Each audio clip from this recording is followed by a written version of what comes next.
Pendengar yang sama dirahmati Allah Subhanahu wa taala, alhamdulillah kita kembali memuji Allah atas segala nikmat yang luar biasa kita terima tiap hari, kita terima tiap saat, setiap detik. Kita menikmati rangkaian nikmat Allah yang diberikan kepada kita. Insyaallah ini semua akan membawa kita kepada rasa bersyukur dan bersabar ketika kita ditimpa musibah. Baik, alhamdulillah kita bersama Pak Ustadz sudah pada malam hari ini dan kita akan langsung berbincang dengan Ustadz. Untuk itu, karena sudah beberapa hari kita tidak bisa berbicara dengan Ustadz, tapi alhamdulillah pada malam hari ini kita bisa kembali dengan Ustadz. Tafadhal Ustadz. Bismillahirrahmanirrahim. Assalamualaikum warahmatullahi wabarakatuh. Alhamdulillahi rabbil alamin. Wassalatu wassalamu ala asyrafil anbiya'i wal mursalin wa ala alihi wa sahbihi wa tabi'in wa tabi'ut tabi'in wa man tabi'ahum bi ihsanin ila yaumiddin wa ba'd. Para pendengar Cahaya FM dimanapun Anda berada, alhamdulillah kita bersyukur kepada Allah pada malam hari ini kita bisa ketemu kembali dan kita masih dalam keadaan sehat walafiat. Sehat Ustaz. Alhamdulillah. Alhamdulillah. Salawat beriring taslim kita haturkan kepada junjungan kita Nabi Allah Muhammad sallallahu alaihi wasallam, kepada keluarga beliau, sahabat beliau, dan insyaallah curahan rahmat tersebut akan sampai kepada kita selaku umatnya yang komitmen dan konsisten dengan ajaran yang dibawa oleh beliau. Para pendengar yang dimuliakan oleh Allah, kita masuk dalam pembahasan yang baru dari pelajaran atau hadis-hadis Nabi Muhammad sallallahu alaihi wasallam. Beliau mengatakan ada 4 jawahir, ada 4 mutiara yang dimiliki oleh manusia. Yang pertama adalah akal. Jadi akal itu sesuatu hal yang sangat berharga bagi manusia. Dan pembeda antara manusia dengan selain dari manusia adalah akal. Ya. Manusia dengan hewan dibedakan dengan akal. Ya. Dan akal ini dia akan hilang dengan 2 hal. Yang pertama, akal akan hilang dengan apa? Dengan marah. Kalau dia marah tanpa terkontrol, maka akan hilang akalnya. Yang kedua, akal akan hilang dengan apa? Dengan khamar, dengan minuman keras. Orang kalau mengkonsumsi minuman keras, jelas dia akan muskir, mabuk. Ya, wa kullu muskirin haramun. Setiap yang memabukkan itu haram. Wa qaliluhu wa kathiruhu, baik dia sedikit maupun banyak. Ya. Itu yang memabukkan. Sehingga kenapa orang mabuk itu atau sesuatu hal yang memabukkan itu haram? Karena dia akan menutup otak. Akal seseorang tertutup karena gara-gara dia dalam keadaan mabuk. Wallahu a'lam bishawab. Jadi akal dan ilmu. Kalau kita sandingkan antara kedua kalimat ini, bagaimana Ustaz? Apakah beda antara akal dan ilmu? Ta'o akali wa ta'o ilmu arti? Ilmu itu adalah bahan. Akal itu adalah alat. Maka ilmu tanpa akal juga, maka dia tidak akan berfungsi bagus ilmunya. Ya. Coba lihat orang-orang yang jumut, orang-orang yang kaku dalam menyikapi. Ya, orang sering bilang begini, oh dia ini kaku dengan aturan. Ya, dia ini jumut. Ya. Kekakuan itu bukan berarti dia tidak punya ilmu. Dia punya ilmu, tapi akalnya tidak berjalan bagus, sehingga dia kaku. Ya, kaku dalam menyikapi berbagai macam aturan, kaku dalam bersikap. Itu karena apa? Karena kekakuan dia dalam menyikapi ilmu. Ilmunya benar, tetapi alatnya tidak berfungsi bagus. Jadi ilmu membutuhkan akal, karena akal itu mengolah memproses ilmu, ya, mengolah ilmu itu kadangkala dia bahan mentah, ya, maka yang mengolah itu adalah akal kita, ya. Beras itu bisa jadi nasi, bisa jadi nasi kuning, bisa jadi bubur. Yang mengolah itu apa? Akal. Ya, jadi bahan mentahnya sama-sama beras, tapi bisa jadi nasi kuning, bisa jadi nasi, bisa jadi bubur. Jadi tergantung itu. Taib. Jadi akal ini bisa mengarahkan kita untuk berbuat negatif, atau akal ini justru mengarahkan kita untuk berbuat positif? Tergantung orang. Tergantung orang. Karena uli mata mau ngakali ya. Nah, berarti ada bakal dia. Tapi kalau mengakali itu, bakal itu maksudnya itu artinya berbohong. Berbohong. Cuman karena ditransfer ke bahasa Indonesia, harusnya itu bahasa Gorontalo mau ngakali. Lapata mama milola yulo jadi bakal. Jadi kalau misalnya kita orang mau bicara apa orang Jakarta misalnya, itu karena apa itu bakal? Kamu ini bakal sama saya. Iya aja mengerti apa itu, Bang?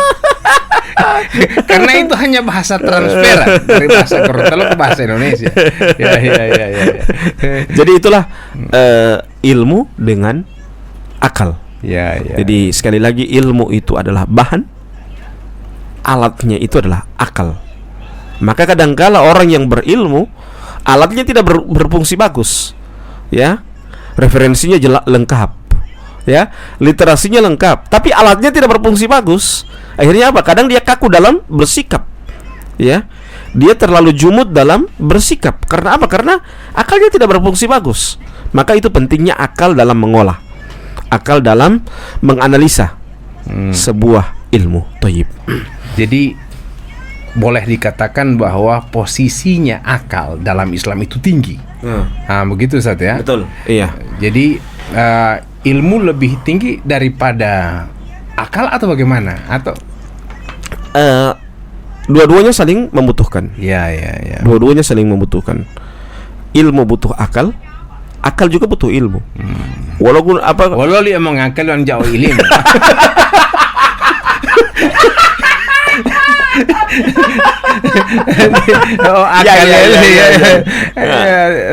Akal itu sudah kebablasan.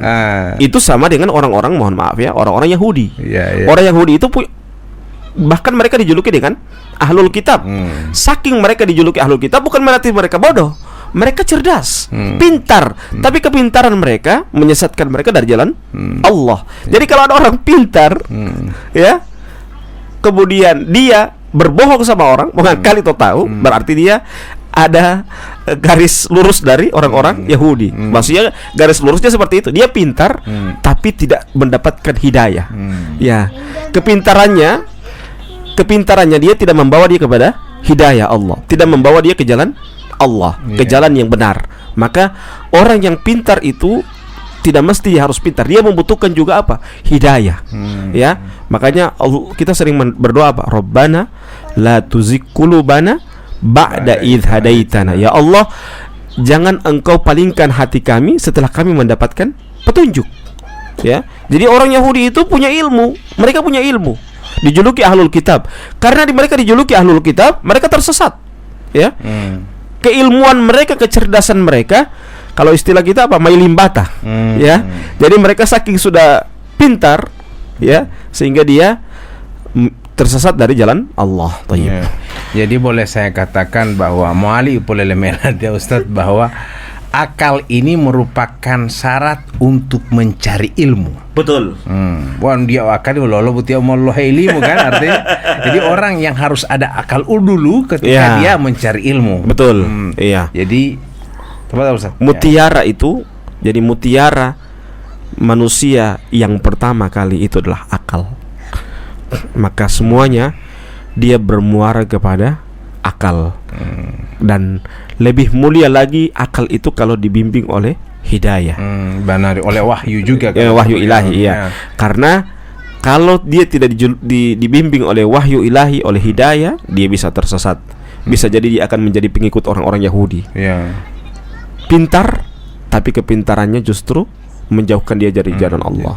Akalnya hanya berlari ke kiri, mungkin seperti itu. Iya. Artinya boleh saya katakan dia pintar, tapi berakal tapi tidak berilmu. Berakal tapi akal juga. Kalau dia mah wau tahu akal yamu, wau tahu mengakal yamu, akal yamu. Pembohong kok dibohongi. Jadi pendengar yang sama dirahmati Allah Subhanahu wa taala, memang posisi akal ini mudah-mudahan Allah memberikan akal positif kepada kita, karena memang mengarahkan kepada hal-hal yang negatif ya Ustaz ya.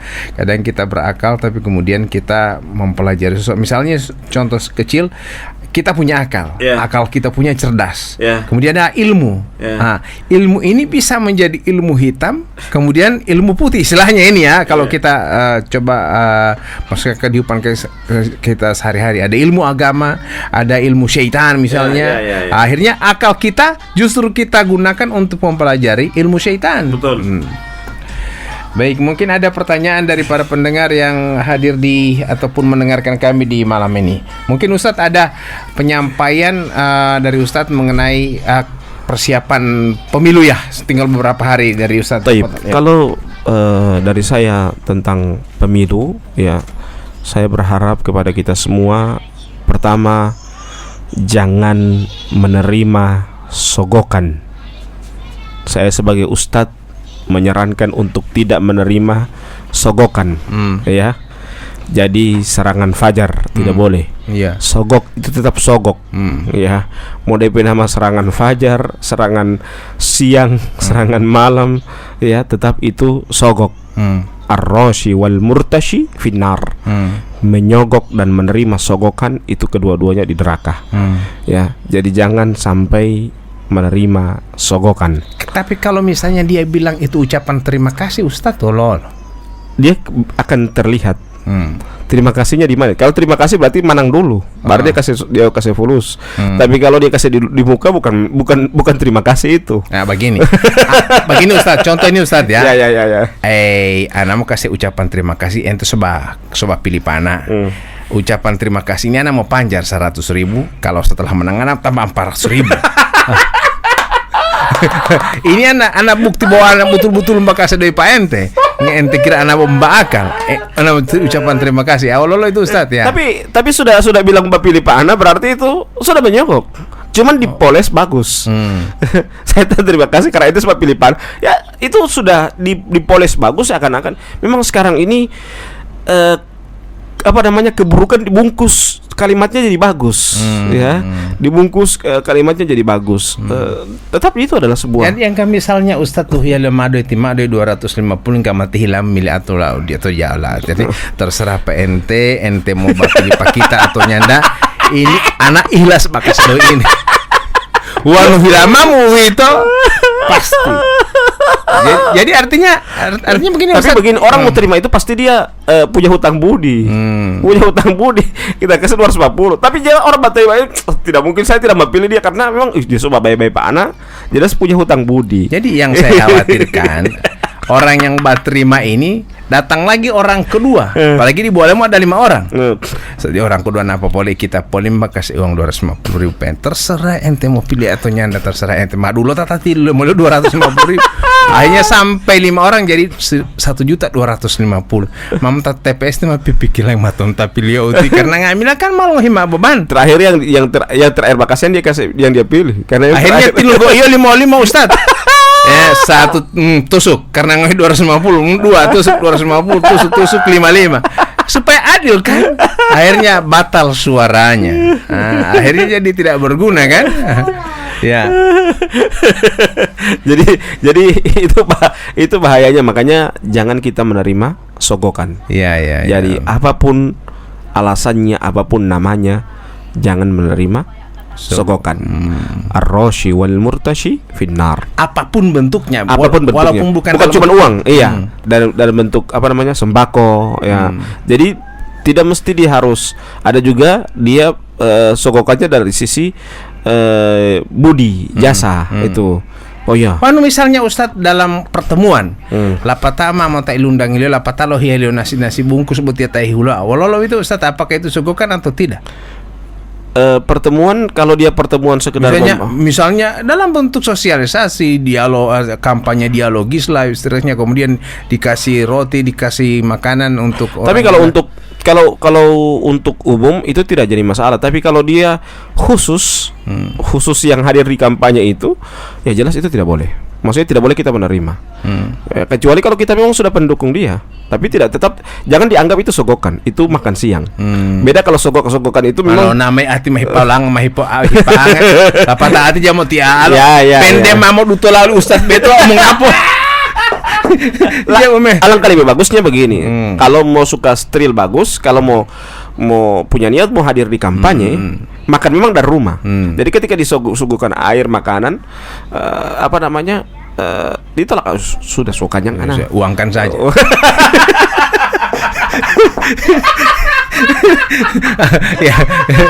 Yang kiring-kiring Jo, tidak usah bahasa-bahasa anak suka yang keluar dari rumah dan ngomong ngame. Maksudnya itu supaya yang ringan-ringan saja, supaya steril kita. Tujuan kita hanya mendengar programnya mereka, bukan menerima sogokan mereka. Tapi kalau kita pendukung mereka, kemudian kita orang ucapan terima kasih sudah datang dari mereka, kasihan. Sudah panas-panas matahari 8 tahun elemen semua, masa mau ditolak ini Ustadz ya? Iya, yang penting cuma sekedar makan, tapi tidak ada embel-embel. Maksudnya jangan sampai justru dengan makanan itu akan mengikat otak kita, ya, mengikat hati kita. Yang pilih yang sama lain, yang kita suka semakan lagi. Jadi istilahnya so diikat dengan makanan itu. Tapi kalau cuma sekedar itu makanan bahwa sudah hadir, terima kasih, ini hadir, macam di pertemuan-pertemuan kan ada konsumsi. Itu tidak jadi masalah. Tapi kalau itu makanan sudah sebagai bahan pengikat sama dengan itu yang sogokan itu serangan fajar, maka itu tidak boleh. Jadi kita rinci dulu, ini makanan untuk apa? Kalau cuma sekedar konsumsi biasa, itu tidak apa-apa kita makan. Tapi kalau yang bakase ini Ustadz ya, yang bakase ini saya keluarga misalnya, dia memang ada hubungan keluarga dengan saya lo namai. Artinya dia lihat saya kehidupan sederhana sekali, kemudian dia memberikan uang utia.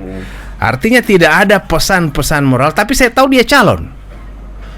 Dengan datang tima potalema. Pertanyaannya, dia bakase ini apakah surutin atau nanti coba jadi bacalon? Nanti coba jadi bacalon. Artinya Ustaz. Artinya ketika dia bacalon dia ingat DP keluarga hati. Tonuli tamamu duking orang yang keluarga. Akhirnya dia datangi keluarganya. Jali patawa tiati maaf potalema. Paling kan tapi mati hilamu anu memilih atau di. Nah, ketika dia menerima uang itu sebagai tanda kasih sayang, artinya ketika dia menolak kekasihan DP saudara sudah datang kamari, baru dia kasih, kemudian tuh oke paling nggak tahu dia padahal dia juga butuh. Ini bagaimana Ustadz ya? Kalau cuma sekedar itu pemberian, itu jadi masalah. Itu kan berarti dia tidak mengikat. Terserah orang kenapa kita pay uang. Memang agak tipis ini sebenarnya, agak tipis karena dia datang. Makanya pertanyaan saya tadi, apakah itu dia sudah menjadi kebiasaan dia? Maksudnya memang atas dasar dia ini orang baik. Memang orang baik, memang orang baik. Ada Jumat berkah. Kemudian memang hemo namai timil lu tahu. Itu tidak apa-apa. Itu tidak apa-apa. Yang jadi masalah sekarang ketika nanti sempat calon baru dia bakase. Nah, itu yang pertanyaan itu, maksud saya itu. Maka oleh sebab itu kalau sekedar dia memberikan, tidak ada ikatan apa-apa, maka itu jadi masalah. Tapi jangan sampai itu yang jadi masalah orang yang mau terima. So punya hutang budi, kasihan dia ini coba kasih 4 orang. Baru tuh orang bomohaga. Kan so ada hutang budi itu, Memang dia tidak berpesan untuk jangan terserah bapi di mana, tapi orang yang menerima pasti punya hutang budi. Jadi begini Ustaz, artinya begini, yang pasti dia mau kasih uang dan tidak mau kasih uang pas saya tetap saya membakasih pada dia, tetap saya pilih pada dia karena keluarga saya dia. Sedangkan dia tidak bakasih uang, saya pilih pada dia, apalagi dia sudah datang kemarin bakasih uang pas saya. Itu DP inti. Taruh dia melong hidup pen botita tio keluarga uti tonuli tamo memo. Kapan lagi kita keluarga mau jadi bupati? Kapan lagi? Di boti kata-kata. Apa pendiaman menghidup itu uti? Yang penting ikatan keluarga masih ada saya darah pada dia. Ini yang seperti ini. Tapi apalagi kalau dia sepakat ada bom pilih Allah. Jadi tapi insya Allah kita akan lanjutkan karena besok lagi kita akan ada Insya Allah, ya. Insya Allah. Dan kita tutup dengan bacakan doa kafaratul majelis. Subhanakallahumma wa bihamdika asyhadu an la ilaha illa anta astaghfiruka wa atubu ilaik. Wassalamualaikum warahmatullahi wabarakatuh. Assalamualaikum warahmatullahi wabarakatuh. Alhamdulillahi wassalatu wassalamu ala Rasulillah wa ala alihi wa sahbihi wa ala sairil wafa wa man tabi'ahum bi ihsanin ila yaumiddin wa ba'd. Subhanaka la ilma lana illa ma 'allamtana innaka antal alimul hakim. Wa la haula wa la quwwata illa billahi al-'aliyyil 'azim. Yang kami hormati Pak Ismet dan seluruh kru Cahaya FM yang sementara mendengarkan, dan seluruh para pendengar semua. Alhamdulillah pada malam hari ini kita bisa ketemu kembali, dan kita masih dalam pembahasan 4 mutiara yang dimiliki oleh manusia. Yang pertama adalah akal. Akal itu akan hilang dengan 2 hal. Yang pertama adalah marah, dan yang kedua adalah khamar. Marah, orang marah kalau marahnya sudah di atas rata-rata, maka tertutuplah akalnya. Begitu juga orang minum khamar, kalau khamarnya sudah dia minum, jelas akan terputus. Wan ma esi Ustaz ya. Mengki utuh hati itu. Jadi tertutuplah akalnya. Sehingga kenapa para ulama mengatakan bahwa khamar itu adalah ra'sus syarr, sumber dari segala macam keburukan. Orang membunuh karena khamar, orang berzina karena khamar. Karena apa? Khamar itu menutup akalnya. Dia tidak bisa membedakan lagi mana yang baik dan mana yang buruk. Taib. Jadi amarah, kemudian khamar. Iya. Kalau boleh saya tambah satu lagi Ustadz. Iya, apa lagi? Lapar. Jaduan pola-pola Ustadz dia malah pikiran Ustadz. Tambah satu lagi. Iya. Panganto. Dan tambah satu lagi nafsu. Wan memang peluang ya malah peluang nafsu beta Ustadz di masuk akal Ustadz. Ya jadi tidak tahu nafsu itu ketika kita melihat sesuatu. Kadang ada seorang guru yang punya akal, punya ilmu, tapi kali melihat siswa yang cantik kemudian dia bisa bermaksiat. Iya kan? Ya, akalnya tertutupi oleh nafsunya. Betul. Jadi bukan karena amarah, tapi karena nafsunya. Ilu pulita lo akali. Jadi ini juga ada beberapa hal yang juga bisa jadi pertimbangan kita. Akal ini akan ditutupi oleh nafsu. Jadi seorang istri akan kehilangan akalnya. Artinya malah ingoda itu amarah itu juga bisa. Oh jelas. Menutupi. Kalau laki-laki marah beda dengan perempuan yang marah. Kalau laki-laki marah baru 1 hari. Kalau perempuan marah 3 hari 3 malam. Tapi jangan begitu Ustaz. Kalau saya marah berhari-hari Ustaz. Jangan sampai wati lo ingat oleh itu ante bomo ingat bomo hoiti bali ta. Jadi baik pendengar yang sama dirahmati Allah Subhanahu wa taala, kita memposisikan akal kita sehingga banyak orang mengatakan bahwa uto abe itu tuh itato kan istilahnya. Huto upia ada di atas dia menutupi akal kita daripada sepatu biar mangkir sekali tetap di bawah. Jadi jangan sampai akal ini akan putar balik. Artinya sampai orang Gorontalo mengatakan tan bototol ya uto lali pas Allah kula lo totoli ya. Jadi Jumadil awal tuh. Jadi pendengar yang sama dirahmati Allah Subhanahu wa taala, mari kita posisikan akal kita pada tempatnya. Jangan sampai terbuai kita oleh amarah. Betul. Memang banyak ustadz yang, tapi orang mengatakan bahwa kalau tidak marah, dalam posisi yang mana ketika marah itu justru baik. Kalau marah itu justru baik, dia pada posisi tegas. Ya, tapi jangan DP marah kalau marah So sampai sesak napas, sampai tak kancing, oh berarti so di luar dari ambang batas itu.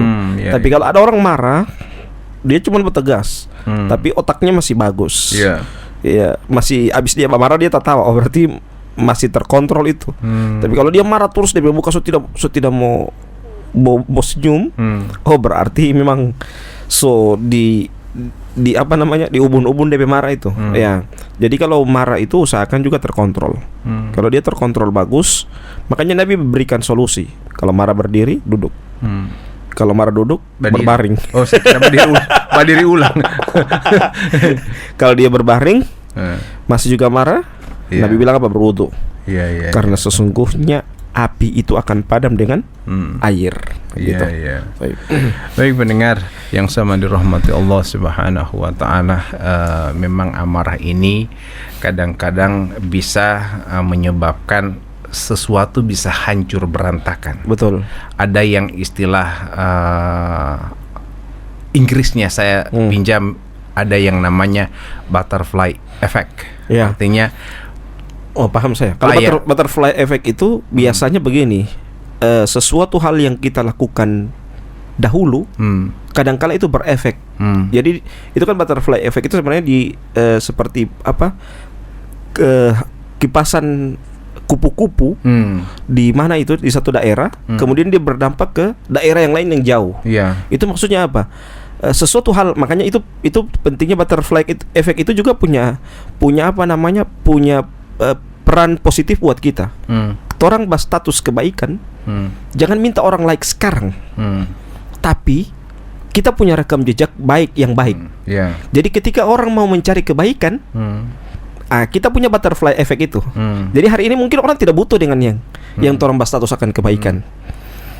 10 tahun, 10 tahun, 20 tahun, 15 tahun, jangankan 10 tahun, 5 tahun saja orang, atau 2-3 tahun ke depan, orang mau cari kebaikan, dia search, dia dapat dari kita, kan itu butterfly effect.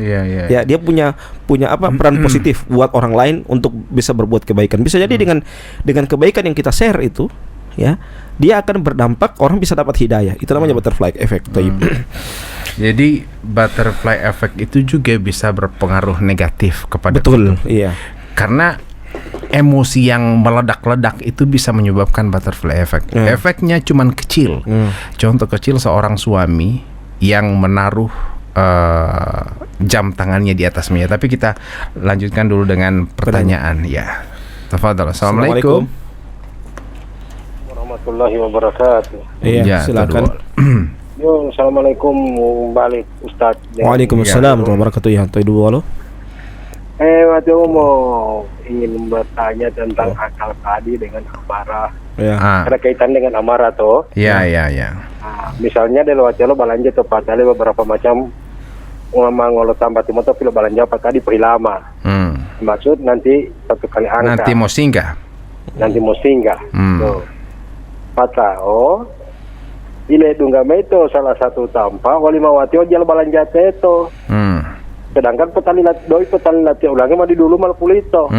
Obat dibarangi memang perlu sekali di rumah. Apa sudah pulali saya. Pemakai lima itu jelas waktu kan mau ingo. Sampai merontak. Kira-kira mah diololo udah hukum beliau Pak.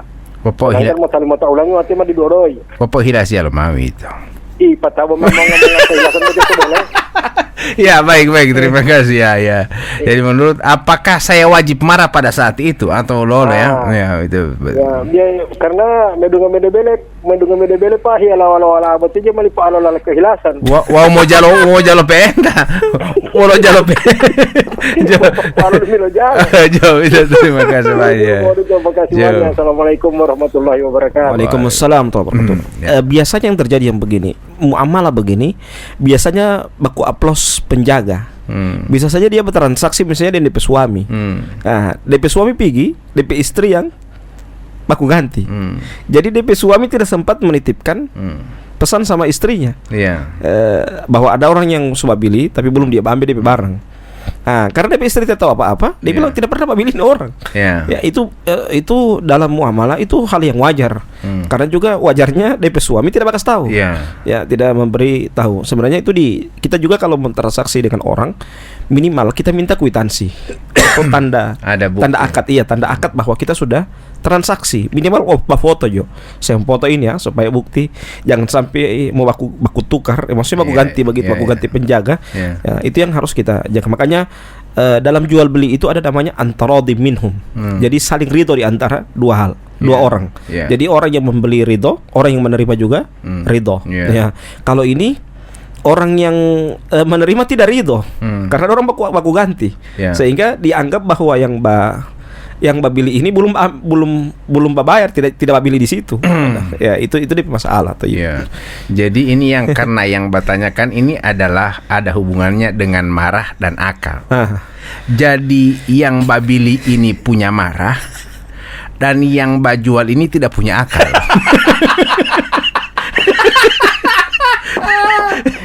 Tidak punya akal dari sisi ini, dari sisi dia lipat tali dia nolak atau pelepahan atau barang ini. Jadi dia tidak punya akal kalau begitu.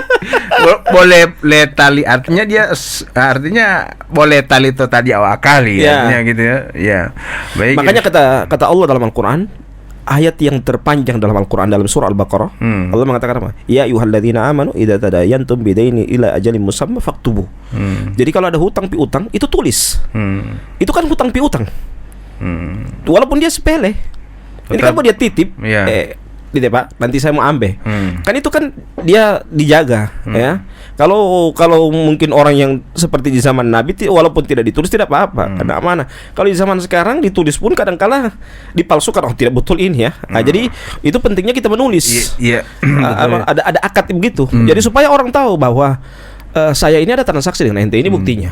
Ya, jadi seperti itu. Dia itu jangan sampai tidak ada akal nota. Jangan sampai tidak ada akal itu, tiba dibilang itu tidak ada akal. Karena apa? Karena dia lupa kan? Karena mungkin saking banyaknya pembeli, jadi dia khilaf. Jadi Bu Titi kayasin patuju li Ustad model nota kwitansi de patalian motan. Tidak, yang notanya itu dari pembeli. Penjual maksudnya dari penjual. Itu hempotalian kamate walau nota. Tidak minimal ada kertas ya itu senati mah. Ya, jadi amali Pak An mau jemput, jangan sampai baku ganti yang bajaga atau jangan sampai saya dapat lupa karena banyak yang saya layani. Jadian mau jemput Pak mehama buti barangi, delo amai buti kartasi. Wan jade delo kartasi uti Pak dia hilatnya barang. Biar memoyong uti Pak kan bukti itu Ustaz. Jadi sama dengan ti Ustaz kalau mau masuk di mall misalnya. Di mall di hyper di kota. Nah, itu kan pas masuk ada bukti parkir. Iya. Begitu ti Ustadz mau keluar harus muka saya ini bukti. Kalau tidak bayar 20.000. Kalau auto tidak lagi mau tahan mau periksa STNK dan seterusnya kan. Sama dengan itu.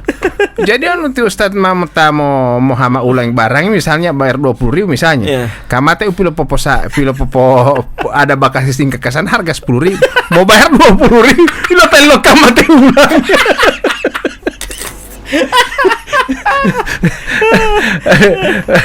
Baik mendengar ya sama dirahmati Allah Subhanahu wa taala. Memang betul itu kalau kita menitipkan sesuatu perlu ada bukti. Apalagi punya ini kan punya jangka. Jangkanya kan dia dititip. Jadi apalagi di pasar ini banyak sekali orang.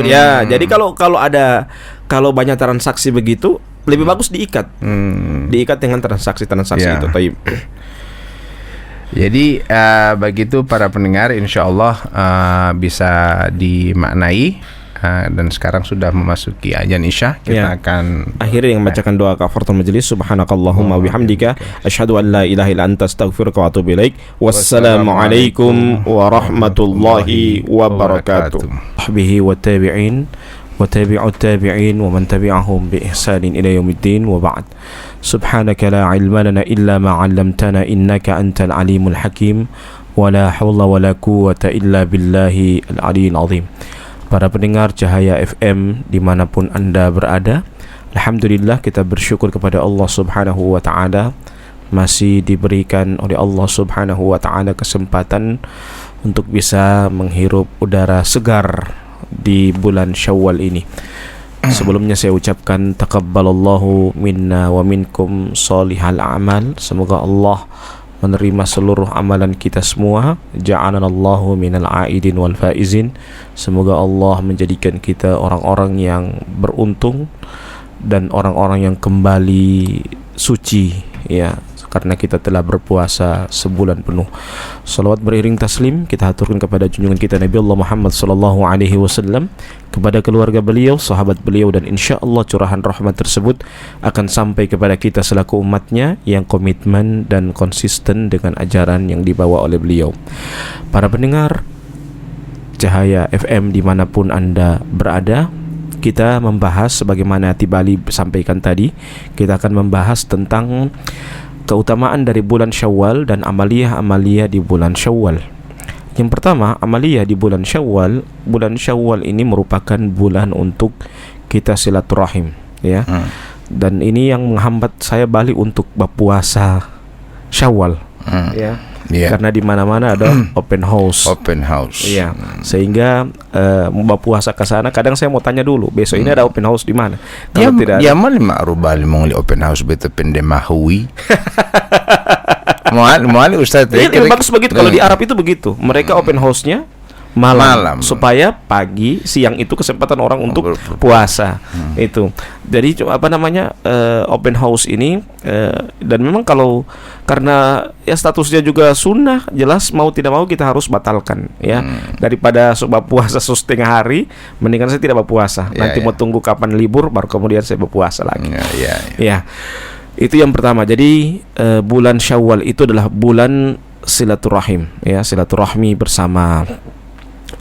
Kalau silaturahim berarti keluarga kita terdekat. Kalau silaturahmi berarti orang yang bukan keluarga kita, ya. Tapi dia masih teman dekat kita ataupun orang-orang yang punya komunikasi dengan kita.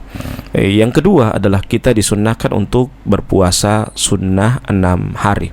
Ya, puasa sunnah 6 hari di bulan Syawal. Jadi karena kalau masih bulan Syawal, ya, kesempatan untuk kita berpuasa 6 hari di bulan Syawal. Kata Rasulullah sallallahu alaihi wasallam, "Man shama Ramadhana tsumma atba'ahu sitta min Syawal, kana kasiyamid dahr." Barang siapa yang berpuasa di bulan suci Ramadan kemudian dia tambah 6 hari pada bulan Syawal, maka dia mendapatkan pahala sama dengan pahala puasa setahun penuh.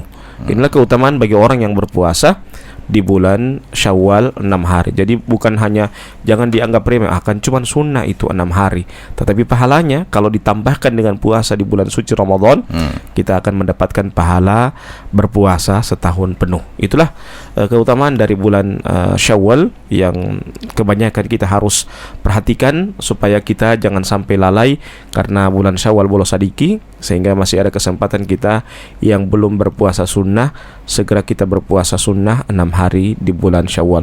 Namun kalau madhab Syafi'i, memang madhab Syafi'i atau madhab Maliki, hari kedua itu mereka sudah berpuasa berturut-turut. Tapi kalau madhab yang lain, kapan saja selagi masih bulan Syawal, maka kita disunnahkan untuk berpuasa 6 hari di bulan Syawal. Jadi kalau saya bukan masalah madhab ini Bali, tapi masalahnya yang agak susah ini open house. Itu yang agak susah untuk berpuasa akan. Jadi saya sering bertanya di mana open house. Kalau tidak ada, baru itu saya berpuasa. Karena supaya ada keleluasan untuk berpuasa full sampai sore.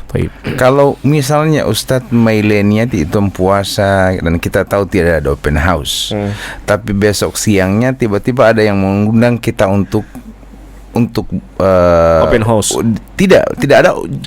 Saya tidak menyebutnya open house, tapi misalnya Ustadz pona apa dia mai dolam ya hati Ustadz. Tiba di sana mereka sementara yukul Ustadz, sementara makan. Nah, apakah puasa kita batalkan atau bagaimana? Jelas kita harus batalkan, ya, kita harus batalkan.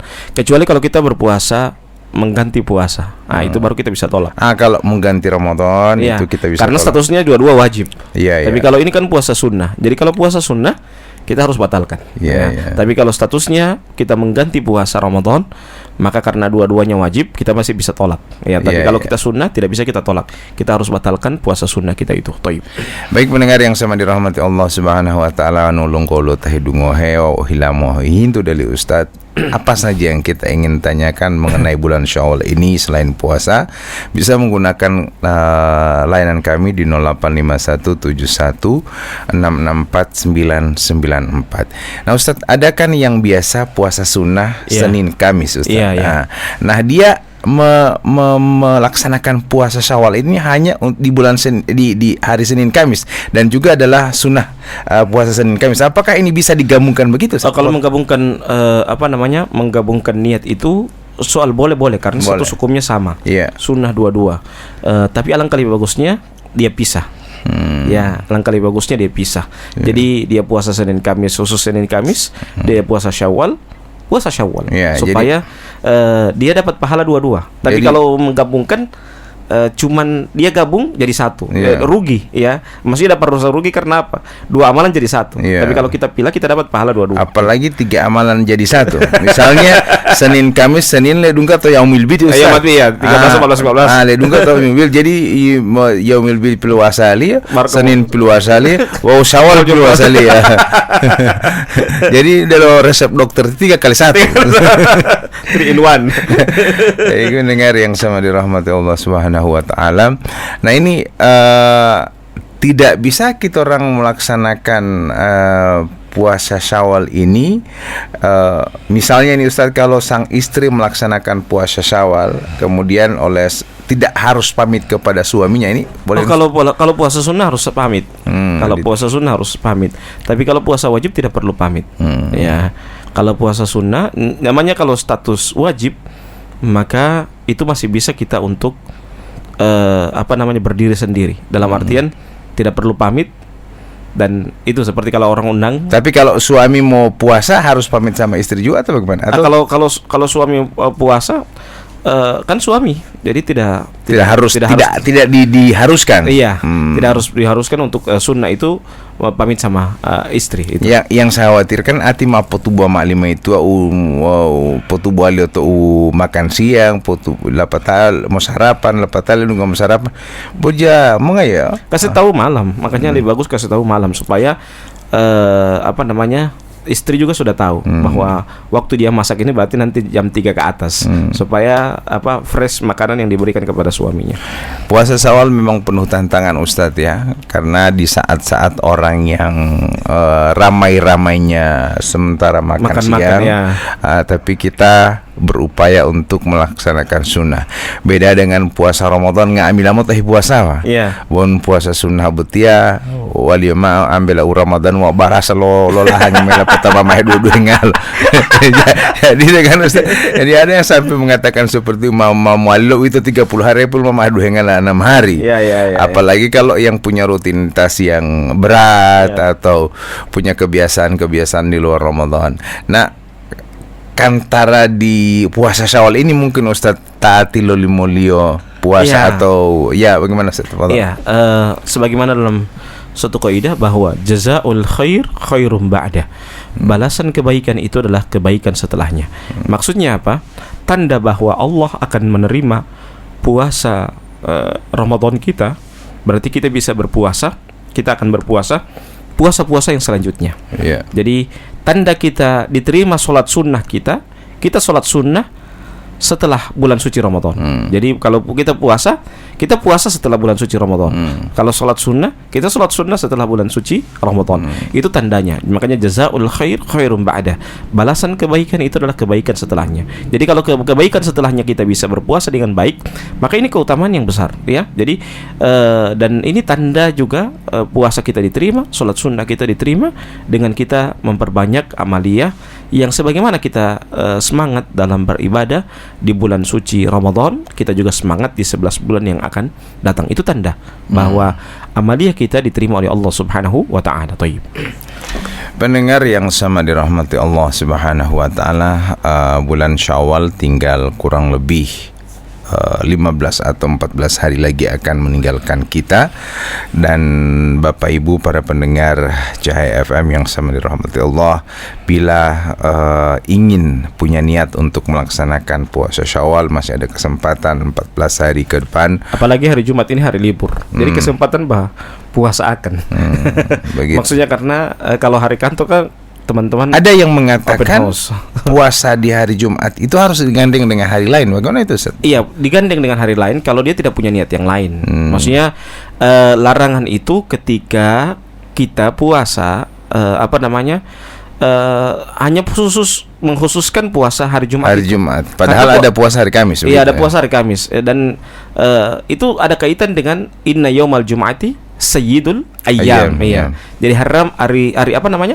Hari Jumat itu adalah hari penghulu hari. Hari maksudnya hari raya pekanan. Ya, jadi hari raya itu kan tidak bisa berpuasa. Ya, itu ada keterkaitan dengan dengan hari Jumat itu. Sehingga larangan ini sebenarnya bukan larangan secara mutlak kalau dia mengkhususkan hanya hari Jumat saja, maksudnya dan tidak punya niat yang lain, ya maka itu terlarang. Tapi kalau dia menggandengkan dengan hari yang lain, misalnya hari Jumat dia berpuasa, hari Sabtu juga berpuasa, hari Ahad dia berpuasa, pas 3 hari kan, 3 hari dia dapat puasa Syawal, dan kesempatan juga hari libur, ya hari libur, tidak ada open house, jadi kesempatan dia untuk berpuasa 6 hari di bulan Syawal itu lebih bagus, ya itu lebih bagus. Jadi larangan ini sekali lagi larangan, bukan larangan yang mutlak, karena yang dimaksudkan di sini adalah larangan ketika seseorang mengkhususkan. Padahal ada hari Kamis yang kita khususkan untuk puasa Senin, Kamis, ya. Tapi kita khususkan hari Jumat itu kita puasa hari Jumat itu yang terlarang kita berpuasa hari Jumat itu. Ledungga hari Jumat Ustadz, misalnya kan oleh Ustadz mau dia open house. Patai ledungga hari Jumat, ulo tampona lo Jumat berkah. Ya. Lapatam tahu tuba mana namai dosi-dosi alo beti Ustadz nu mau hilimai deli Ustadz. Nah, apa tahu tiba pengolah Ustadz anu madi. Bawa dan kasih di orang di rumah. Atau simpan di kulkas dan tiba buka akar. Imam mau hulu atau kulkas apalagi mata freezer. Apa tuh dulu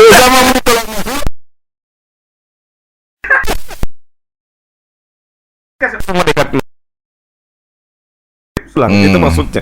Jadi tidak mubazir, maksud saya kalau bukan dibagi kalau tidak ada yang orang mau makan berarti simpan di kulkas. Nanti tunggu pas habis asar baru panas. Ya, kalau misalnya ma ilawoh ya liha mama lapatan ulo bolo ati ulo tamaningkan atau dalam puasa nya puasa timai lama gitu. Iya, dibagi ke orang-orang dan jangan sampai kita tolak ya. Kalau kita menolak itu berarti kita sombong. Kita ambil, kita kasih sama orang-orang yang tidak berpuasa seperti itu, baik keluarga kita maupun orang-orang yang patawan misalnya lewohi, misalnya watia kalau tapu Ustad, lapata lewohi dari Ustad tapu puasa, tima Ustad, koper terus.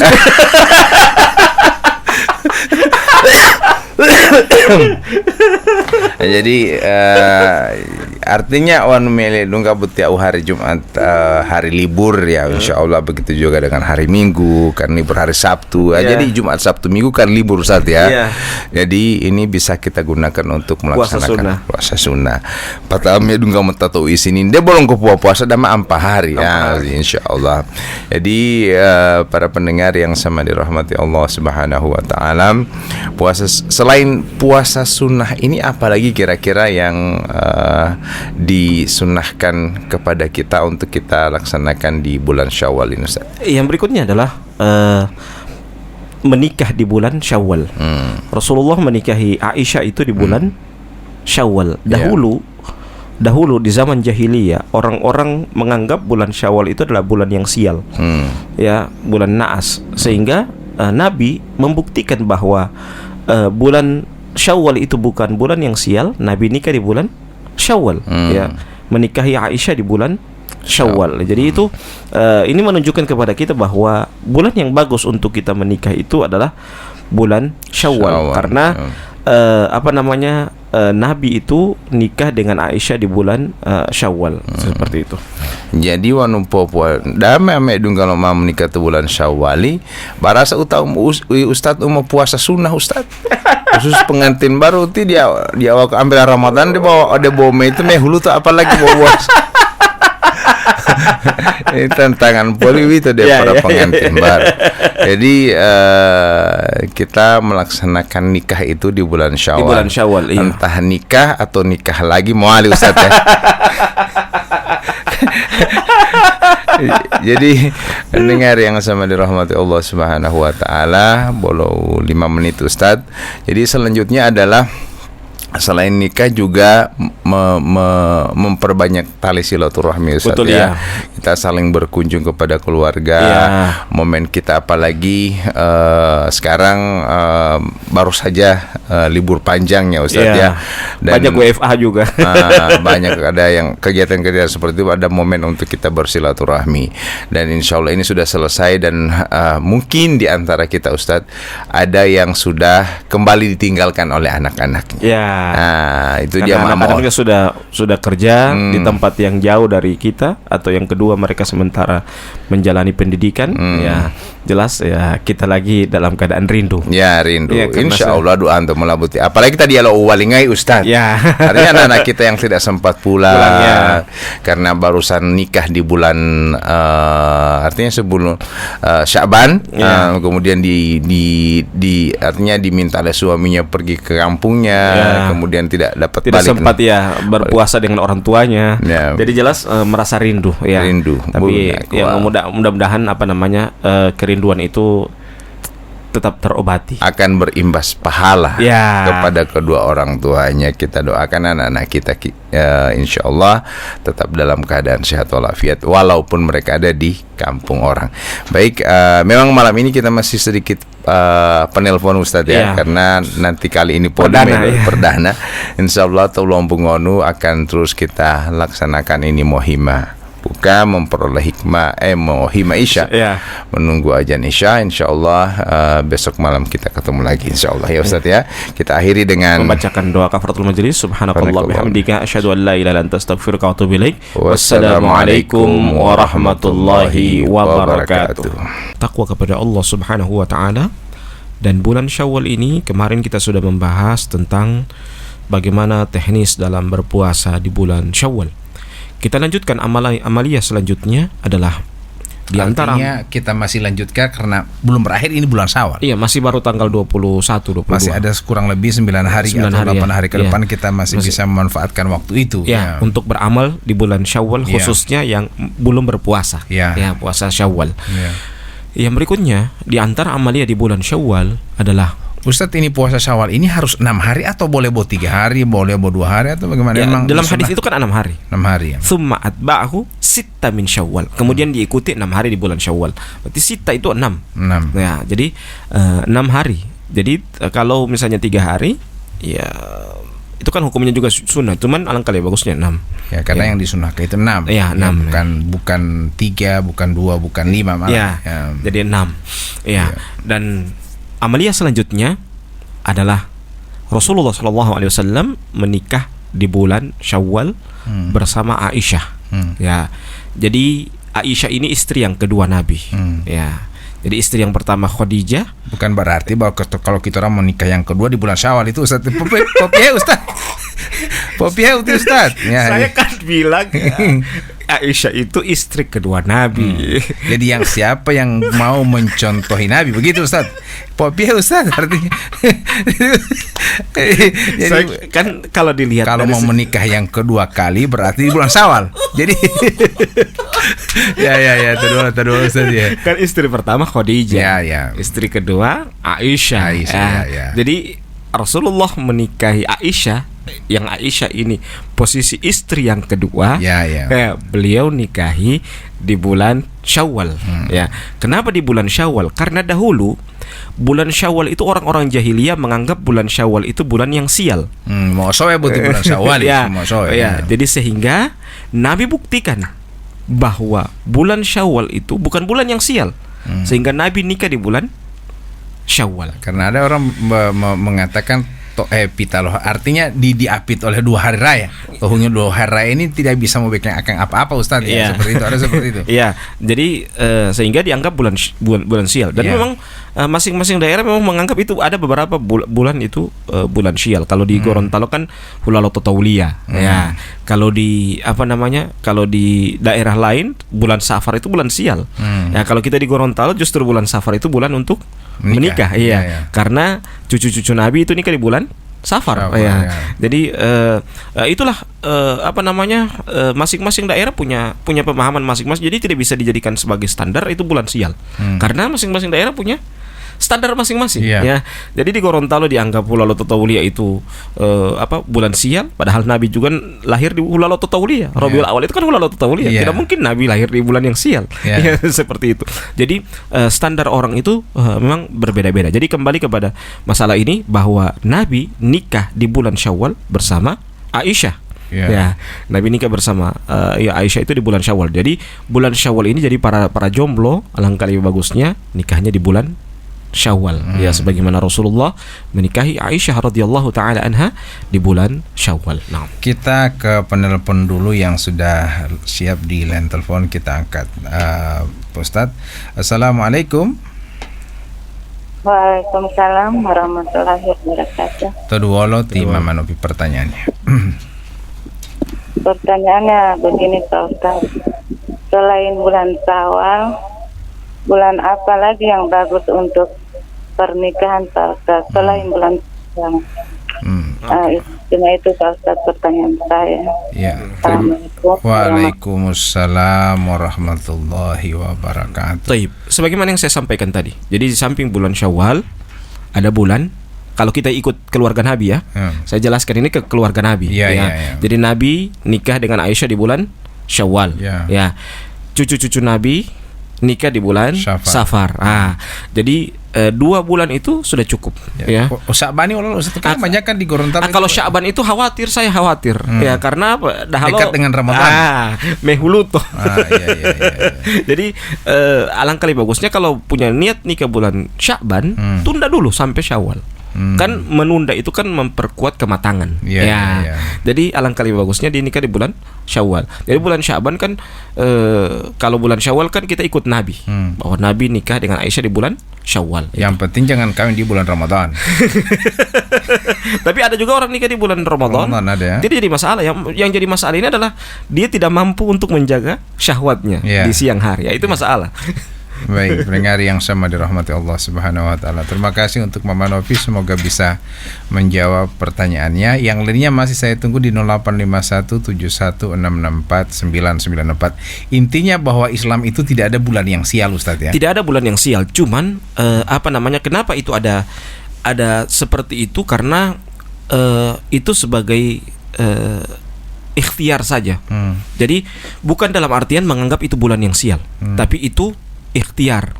Orang kan kayak begini, petani, ya, dia cari hari yang bagus untuk menanam. Ya, jadi itu berdasarkan penelitian. Ya, penelitian. Jadi orang itu misalnya mengambil bulan sial, menetapkan bulan sial dan tidak, kadang dilihat dari sisi cuaca. Oh, ini musim hujan. Nah, sehingga tidak bagus untuk nikahnya di bulan begini. Oh, ini bulan untuk kayak ini bulan peperangan, ya, sehingga tidak boleh nikah di bulan begini, bulan panas ya.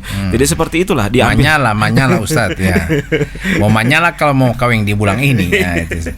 Baik, pendengar yang sama dirahmati Allah Subhanahu wa taala, kita akan melanjutkan. Sekarang ini kan Ustadz sedikit kita keluar bahwa memang kita lagi kena musibah ini Ustadz ya. Kita kemana-mana harus dipakai masker ya, karena kita akibat dari vulkanik ini. Bagaimana pandangan kita sebagai umat Islam ketika melihat ada bencana seperti ini, Ustaz? Iya, pertama bencana itu disebabkan karena dosa. Iya. Jadi berarti ini bencana itu karena dosa atau memang atau apa ini, Ustaz? Kalau gempa bumi ini kan vulkanik akibat alam itu sendiri. Paham saya. Ya. Tapi gempa bumi itu sebagaimana yang dijelaskan oleh Ibnu Qayyim Al-Jauziyah dalam kitabnya Zadul Ma'ad, ya, bahwa atau dalam kitab Al-Fawaid, bahwa gempa bumi itu disebabkan karena orang berbuat dosa. Ya, sehingga Allah murka. Allah memperlihatkan kemurkaannya dengan gempa bumi itu. Jadi memang itu dari sisi ilmu pengetahuan alam, ya, bahwa terjadi pergeseran, lempengan dan lain sebagainya. Ya, dan itu dari sisi, tapi dari sisi agama itu dari sisi itu, bahwa bisa jadi itu adalah dosa kita yang harus kita memperbanyak introspeksi diri. Dosa kita mungkin karena kita bermaksiat, atau mungkin kita juga merusak alam itu sendiri, Ustaz, ya. Kita menggunduli hutan, betul. Ya, kemudian kita menggunakan mungkin ada tempat-tempat yang tidak bisa kita sentuh karena mungkin menjaga kelestarian alam itu. Betul. Tapi kita bongkar itu, kita tanami tumbuh-tumbuhan, kita bikin perumahan di sana, akhirnya longsor dan terjadi banjir dan lain sebagainya. Dan makanya itu kita harus senantiasa juga menjaga, dan di samping kita juga melihat dari sisi agama, kita juga seperti itu, kita kolerasikan dengan dengan dari sisi alam, ya, sehingga jangan menggundul dan lain sebagainya, seperti itu.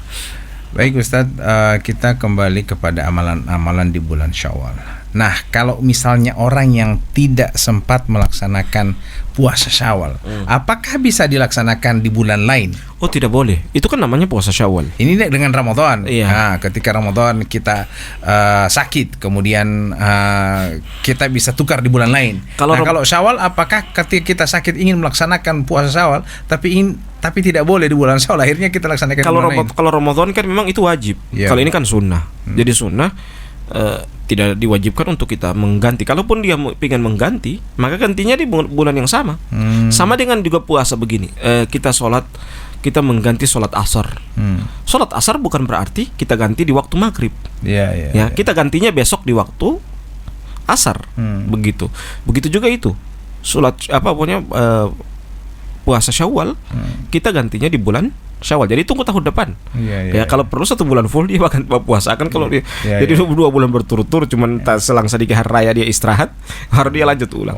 Terus berpuasa Ustaz ya.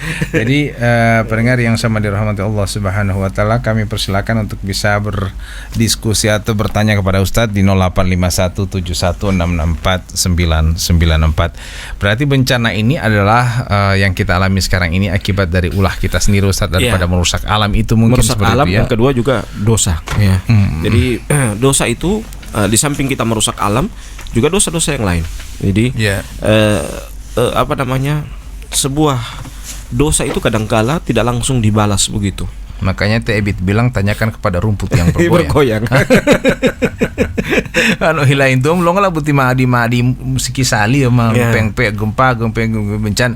Tanyakan kepada rumput yang bergoyang. Jadi memang bencana yang sering terjadi di kita, tapi kita ke penanya dulu Ustadz, insya Allah ini bisa dijelaskan. Tafadhal. Assalamualaikum. Halo, assalamualaikum. Assalamualaikum. Waalaikumsalam warahmatullahi wabarakatuh. Uluman habari itu Ustaz. Tadwal ya. Ini di seputaran rumah saya kan ada beberapa masjid. Ya. Nah, setelah beberapa masjid ini sudah waktunya kan kadang bergema 1 kali. Ya. Kadang juga tidak serentak. Tidak serentak ya. Saya bingung, kadang saya sudah memilih sembahyang di rumah daripada ke masjid. Bagaimana itu hukumnya, Mas? Ustaz? Iya. Oke. Terima kasih. Ya, bagaimana ini Ustaz? Hukum sholat di rumah itu hukumnya adalah hukum sholat di masjid itu dalam mazhab Syafi'i hukumnya adalah fardu kifayah. Ya. Dan kalau sholat tapi alangkah lebih bagusnya sholat di masjid. Ya, tapi orang yang sholat di rumah itu tidak mengapa. Ini pertanyaannya begini Ustadz ya. Ketika di masjid mahuhupa hati talwal bel artinya dulu artinya akhirnya mungkin si penanya ini bertanya bahwa daripada amtam tabiatihi madidu mali husu tabia lebih bang tabial tutueu, ini istilahnya. Ini pertanyaannya mungkin seperti itu. Dia mungkin ada sedikit terganggu kejiwaan, mungkin seperti itu, ada sedikit kebingungan. Tabiatihi temot Allah buti upot tabiat. Alangkah lebih bagusnya dikasih itu variatif, pindah-pindah. Ya. Jadi misalnya kalau sholat maghribnya di masjid yang satu, sholat isyanya di masjid yang satu. Ya, supaya juga itu masjid jadi saksi. Kita sholat di masjid itu. Jadi kenapa itu kita disunahkan untuk pindah-pindah tempat sholat? Supaya jadi saksi. Ya. Pada hari kiamat kelak itu jadi saksi. Itu kita pernah beribadah di tempat itu. Seperti itu. Di rumah orang jadi saksi. Iya, maksudnya kalau dalam itu maksudnya di masjid. Jadi afdolnya memang sholat di masjid. Tapi kalau sholat di rumah juga tidak mengapa. Karena dalam mazhab Syafi'i hukum sholat di masjid itu hukumnya fardu kifayah, bukan fardu ain. Itu. Baik pendengar yang sama dirahmati Allah Subhanahu wa taala, mudah-mudahan penelpon tadi saya lupa bertanya, tapi dari modulasinya bisa kita tahu insyaallah. Yang lainnya bisa bertanya langsung di line telepon di 085171664994. Saya lihat juga ada Cik Mouce tadi mencoba untuk menelpon. Mungkin sudah tersambung. Assalamualaikum. Waalaikumsalam, Pak Guru. Ya. tertarik dengan topik malam ini, yaitu adanya musibah. Iya, itu dulu. Di mana-mana terjadi ini musibah. Iya. Tadi saya simak bahwa Wali Bali tanyakan di lagunya Ebit. Iya. Mungkin tidak banyak yang tidak disukai oleh Allah Ta'ala yang dilakukan oleh semua insan yang ada di dunia. Iya, iya. Barangkali ini pertanyaan Pak Ustadz. Dengan adanya berkaitan dengan lagunya Ebit, mungkin Tuhan mulai bosan melihat tingkah kita, tingkah-tingkah yang harusnya ditiadakan itu kan sudah dianjurkan oleh Al-Quran, oleh nabi-nabi, oleh malaikat, tapi toh tetap dilakukan.